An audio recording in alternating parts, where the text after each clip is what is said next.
अस्सलाम वालेकुम। मैं जमील फारूकी हूं। आप मेरा ऑफिशियल यूट्यूब चैनल देख रहे हैं। आज मार्च 2025 की 6 तारीख है, जुमेरात का दिन है जिस वक्त ये वीडियो रिकॉर्ड हो रही है। पाकिस्तानी वक्त के मुताबिक दोपहर के 1:30 बज चुके हैं। मेरी अंडरस्टैंडिंग में, मेरी नज़र में गुज़िश्ता 24 घंटों की 3 बड़ी खबरें, 3 टॉप स्टोरीज, 3 बड़ी डेवलपमेंट्स हैं जो मैं आपके साथ शेयर करना चाहूंगा।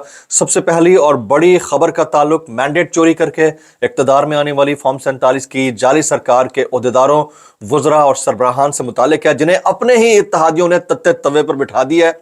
अपने ही इत्तेहादियों की बात ने, सबूतों ने 440 वोल्ट का झटका लगा दिया है। अब ये सटपटाते फिर रहे हैं।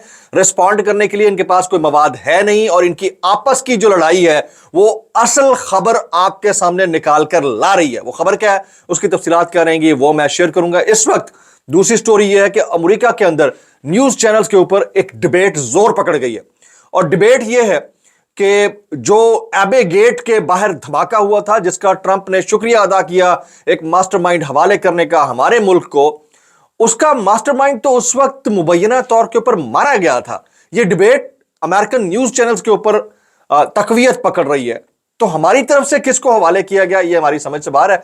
लेकिन अगर शुक्रिया ट्रंप ने अदा किया है, तो क्या यह शुक्रिया किसी पॉइंट ऑफ टाइम के ऊपर बैकफायर कर सकता है?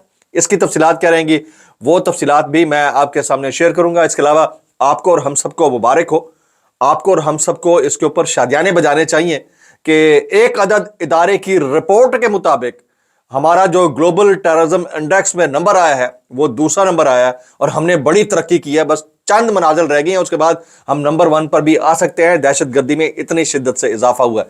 इसकी तफसीलात क्या रहेंगी वो भी मैं शेयर करूंगा। इसके अलावा आफ्ताब इकबाल साहब ने जिस तरह दबड़दूस किया है इंजीनियर मोहम्मद अली मिर्जा साहब की गुफ्तगू और उनके बयानिए को, मैं देखकर हैरान रह गया कि बड़े मुफस्सल और मुदल्लल अंदाज में उन्हें जवाब दिया है। उसकी डिटेल्स क्या रहेंगी, तफसीलात क्या हैं, वो भी शेयर करूंगा। इसलिए गुजारिश है वीडियो शुरू से आखिर तक देखिएगा। एक और गुजारिश, अगर आपने चैनल नहीं किया अभी तक सब्सक्राइब जरूर सब्सक्राइब कर लीजिएगा। बेल आइकन यानी घंटा या घंटी अपने अंगूठे उंगली या साथ रखे डंडे से दबा दीजिएगा। इसके अलावा व्हाट्सएप चैनल का लिंक हर वीडियो डिस्क्रिप्शन के अंदर मौजूद होता है, जाकर उसको क्लिक करके ज्वाइन कर लेंगे। आपका हमारा रब्ता बेहतरीन तरीके से हो सकता है। ले दे के आपके और हमारे पास हमारे फॉर्म 47 के अपने जनाबे मोहतरम वज़ीर आज़म शहबाज शरीफ साहब का एक ही दिया हुआ हुक्म है और फार्मूला है कि हम एहतजाज कर सकते हैं। तो कैसे कर सकते हैं? हर मसले के ऊपर, गैस, बिजली, पानी, और फिर कोई भी मसला है आपको इंटरनेट का, उसके ऊपर। इसके अलावा हमारे पास कोई ऑप्शन नहीं है भाई साहब।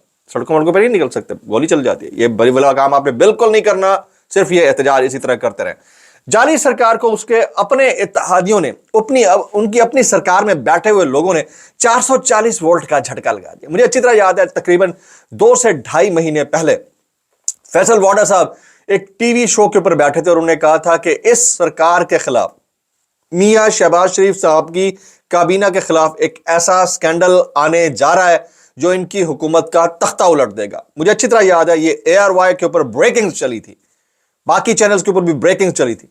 मैं समझा शायद ये स्कैंडल जो है कोई और ला रहा होगा, यानी कहीं से आ रहा होगा। फिर अचानक से मैंने देखा कि फैसल वाडा साहब ने 60 अरब रुपए की करप्शन के सबूत पेश कर दिए, और पेश भी फैसल वाडा साहब ने किए, और इस पॉइंट ऑफ टाइम के ऊपर किए जिस वक्त हमारे जो फॉर्म 47 के वज़ीर आज़म है वो अमेरिका का शुक्रिया अदा करते फिर रहे। उस पॉइंट ऑफ टाइम के ऊपर किए हैं जब पीपल्स पार्टी इस वक्त आंखें दिखा रही है। और वही फैसल वाडा साहब जब ये 60 अरब रुपए की करप्शन एक्सपोज करते हुए नजर आ रहे थे, उस वक्त आसिफ अली सरदारी साहब के गुन भी गा रहे थे। तो ये वाली चीज हजम नहीं होके दे रही थी सबको कि होने क्या जा रहा है। इस पॉइंट ऑफ टाइम के ऊपर अता तारड़ साहब का इसके ऊपर रिस्पांस आया, वो सुनिएगा। वो कहते हैं फैसल वाडा ने सनसनी पैदा की है और कोई 60 अरब रुपए की करप्शन नहीं हुई है। उन्होंने डिनाई कर दिया कि ऐसी कोई करप्शन नहीं हुई है। हुकूमत के 1 साल मुकम्मल होने पर यह बहुत बड़ी इल्जाम तराशी है। वजीर के पास तो पैसा आया ही नहीं, बल्कि जमीन से मुतालिक फैसले बोर्ड ने किए। अब जवाब कौन दे रहा है? अता तारड़, मुल्क का वफाकी वजीर इत्तलात। किसको दे रहा है? फैसल वाडा को, जो कि सेनेटर हैं और आजाद हैं, और उनकी की हुई गुफ्तगू और बात की एक ऑथेंटिसिटी है।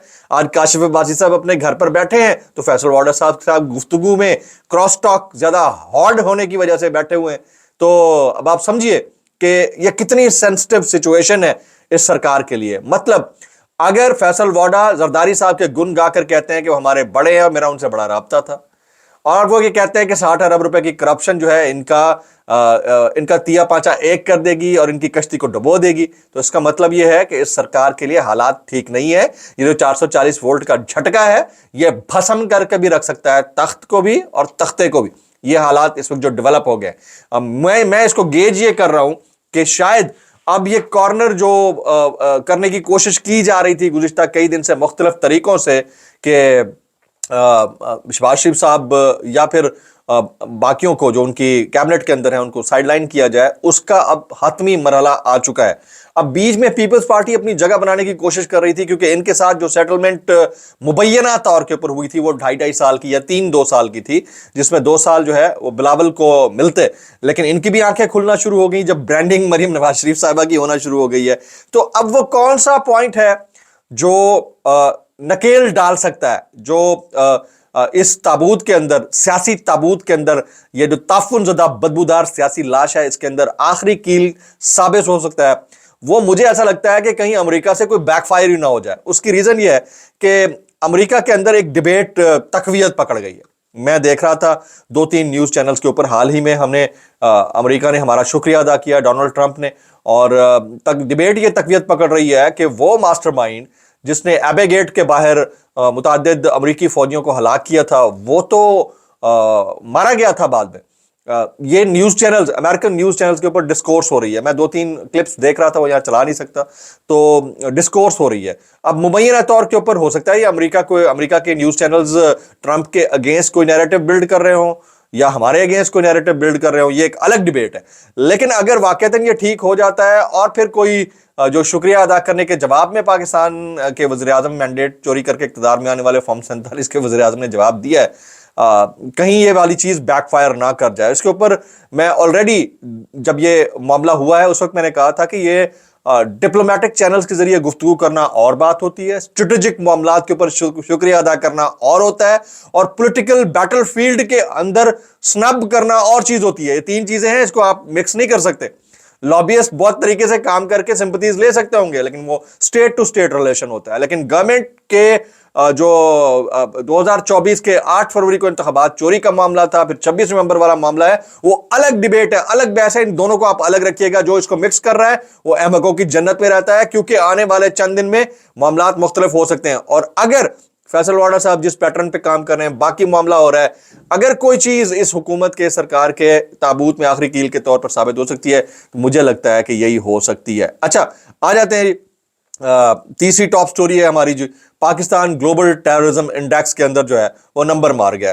یہ گلوبل ٹیررزم انڈیکس 2025 میں پاکستان دوسرے نمبر پر پہنچ گیا ہے. پہلے پاکستان کی پوزیشن 9th تھی.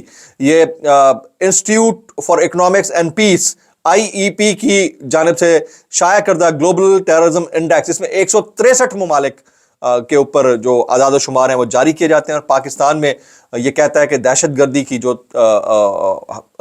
انٹینسٹی ہے یا شدت ہے وہ 2024 کے مقابلے میں 2025 کے اوائل میں بڑھی ہے.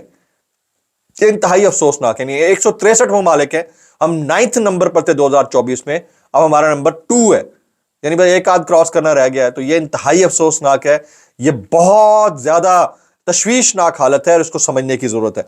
اچھا, اب آگے آ جاتے ہیں جی. موسٹ امپورٹنٹلی اون عباس بپی صاحب, یہ پاکستان تحریک انصاف کے سینیٹر بھی ہیں. انہیں آج صبح ملتان میں صدر تحریک انصاف جنوبی پنجاب اون عباس بپی کے گھر پر پولیس اور نامعلوم افراد نے دھاوا بولا. اون عباس بپی صاحب پر تشدد کرنے اور گھر کی اشیاء توڑ پھوڑ کرنے کے بعد انہیں اغوا کر لیا گیا. جبکہ آج سینٹ سیشن کے اندر یہ گفتگو ہو رہی تھی, قومی اسمبلی یا سینٹ, میں زیادہ ڈیٹیل میں نہیں دیکھ سکا, اس میں یہ گفتگو ہو رہی تھی کہ ان کو جو گرفتار کیا گیا ہے وہ وائلڈ لائف یعنی کہ شکار کرنے کے مقدمے میں گرفتار کیا گیا ہے, اور یہ ایک قانونی معاملہ ہے. تو آپ کو پتہ ہے کہ پاکستان کے اندر جو قانونی معاملات ہوتے ہیں وہ کیا ہوتے ہیں, وہ کس طرح کے ہوتے ہیں. تو یہ ڈیٹیلز بھی میں نے آپ کے ساتھ شیئر کرنی تھی.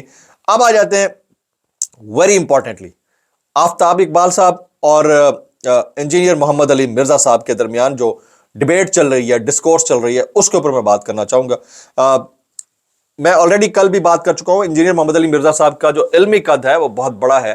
ان کو یہ زیب نہیں دیتا کہ وہ باقاعدہ طور پر صحافیوں کو ٹارگٹ کر کے ان کو رسپونڈ کرنا شروع کر دیں. چلیں, دلیل کے ساتھ بات کرنا ان کا حق بنتا ہے, لیکن جو الفاظ انہوں نے کھولے ہیں आफ्ताब इकबाल साहब ने वाड़ कर रख दिया, ठीक है, इस तरह के जुमलों के ऊपर उन्होंने जो कमेंट किया, मैं सुन रहा था उनका क्लिप, तो अब उनका एक बयान आया आफ्ताब इकबाल साहब का कि आपने इमरान रियाज को मुखातिब करके कहा कि तुम्हारा लीडर इमरान खान जब मर जाएगा तो उसका नाम लेने वाला कोई नहीं होगा। सबसे पहले तो जीना तो सर किसी ने भी नहीं है, ता क़यामत सब ने ही गुजर जाना है। नाम लेने वाला कौन किसका होगा किसका नहीं होगा ये तो वक्त तय करेगा। दूसरा, इमरान रियाज खान के का लीडर तो कोई नहीं है, वो एक सहाफ़ी है, उनकी एक ओपिनियन है जिसका फ़ायदा खान साहब को होता है, तो मेरा ख्याल है कि उनको इससे जोड़ने की ज़रूरत भी नहीं है, उनकी एक ओपिनियन है। बहरहाल ये तो बात तय है कि बाकी जितने भी पाकिस्तान के अंदर सियासी या गैर सियासी शख्सियात हैं उनमें से अगर किसी का नाम हिस्टोरियन लिखेगा जली हरूफ में तो उसका नाम इमरान खान होगा। फिर वो कहते हैं ये आपकी गलत फहमी है, इमरान खान का नाम ता क़यामत रखा जाएगा। ये आफ्ताब इकबाल साहब ने जवाब दिया, दुनिया जालिमों, बादशाहों और फातिहीन को भूल जाती है लेकिन बहादुरों को नहीं भूलती। ये किसने कहा है? ये आफ्ताब इकबाल साहब ने कहा। अच्छा, काशिफ अब्बासी साहब के ऑफ एयर होने के ऊपर हुकूमत के जो पैंतरे हैं वो जरा अजीब से हैं। जैसे अता तारड़ साहब कहते हैं, इस डिस्क्लेमर के साथ मेरे वायरल बयानात कि अगर आपको मेरी बात बुरी लगती तो माजत, ज़्यादा बुरी लगती इंतहाई माजत, और ज़्यादा बुरी लगती तो सानू की कैसे कर लेते हो यार। ये कहते हैं अता तारड़ साहब के एंकर्स को ऑफ एयर करने के हवाले से हुकूमत या रियासत का कोई प्रेशर नहीं है, ये हर चैनल की अपनी पॉलिसी है। ये वो पॉलिसी है जिसके ऊपर हर चैनल भी तशवीश का इजहार कर रहा है। आजकल आप चैनल के अंदर जाकर तो देखें। मैं इतना कहना चाहूंगा भाई, कैसे कर लेते हो यार। आसमा शिराजी के शो में ये सवाल पूछा गया कि ये जो लोग ऑफ एयर है इसके पीछे कौन है, तो अता तारड़ साहब कहते हैं तलत हुसैन की तबीयत खराब है जबकि पारस जहांजेब के अपने चैनल के साथ फाइनेंशियल इश्यूज हैं। भाई इश्यूज बनाए जाते हैं ना, ये बड़ा मामला है। ये कहा जाता है आपके ये कंटेंट ठीक नहीं था, आपको ऑफ एयर कर रहे हैं, ठीक है। आपका ये वाला मसला जो है ना चल रहा है पिछले 3 महीने से, आपको हम इतने दिनों के लिए ऑफ एयर कर रहे हैं, यही तरीका होता है। फिर उन्होंने कहा कि ARY की मैनेजमेंट जवाब दे सकती है कि हमारी तरफ से तो उनके ऊपर कोई दबाव नहीं डाला गया, आपकी तरफ से नहीं डाला गया, तो बॉट्स ने आके दबाव डाला है। बॉट्स जिसको आप कहते हैं ना कि सोशल मीडिया वाले बॉट्स हैं, तो बॉट्स ने आकर दबाव डाला। और किसने दबाव डाला? मैं इतना कहना चाहूंगा भाई, कर कैसे लेते हो यार। अब आइए ये शहबाज शरीफ साहब ये क्या फरमाते हैं, सुनिएगा। ये टीम वर्क है और बर वक्त इक़दाम से मुल्क को दिवालिया होने से बचाया, आज इदारे एक ही कश्ती के सवार हैं। ये जो टीम वर्क की बात करते हैं ना ये मौसूफ, ये टीम वर्क की बात करते हैं, सबको इसमें शरीक कर लेते हैं कि कल को अगर कोई पूछे तो हम कहेंगे कि शरीके जुर्म ना होते तो मुखबरी करते। समझ रहे बात को? यानी अब सारे ही शामिल थे ताकि कल को हमें अकेले इसका जवाब ना देना पड़े। बड़े साड़े हैं ये लोग भाई, मैं इतना कहना चाहूंगा, कैसे कर लेते हो यार। ब्लॉग से इतना ही, दुआ में याद रखिएगा। अस्सलाम वालेकुम वरहमतुल्लाहि वबरकातुहू।